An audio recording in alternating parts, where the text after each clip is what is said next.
Welcome! Let's learn something new with Boba Mind's language series, where you learn, sip by sip, skill by skill.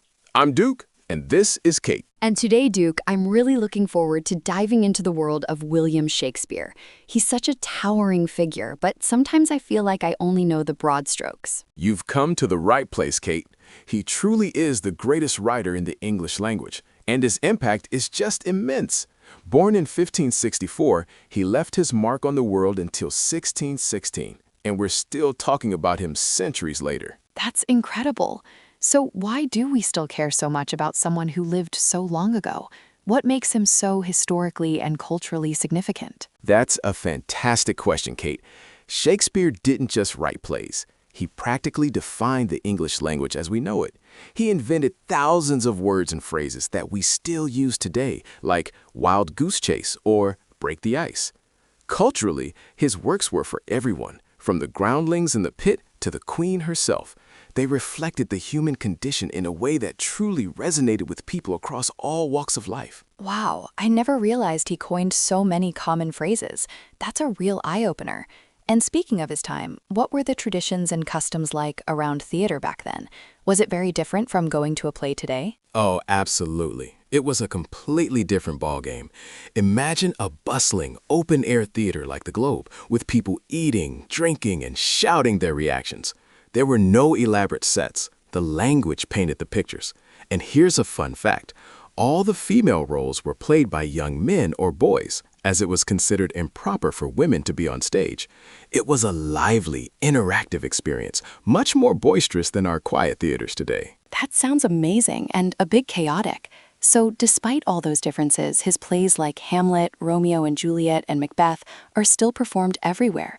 What makes them so relevant in modern times? Well, Kate, Shakespeare was a master at exploring universal themes.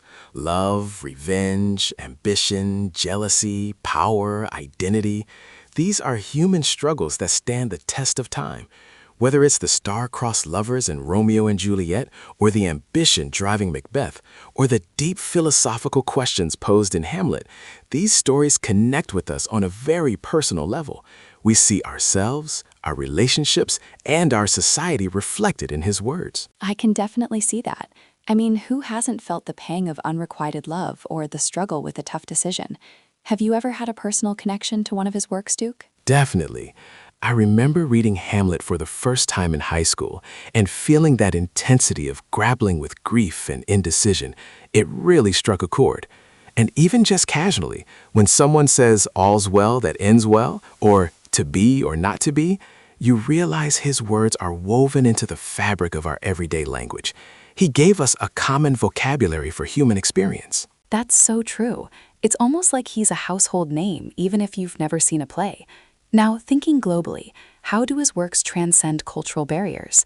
I imagine they're performed worldwide, right? They are, Kate. Shakespeare's plays are translated and performed in countless languages, from Japanese kabuki versions to Bollywood adaptations.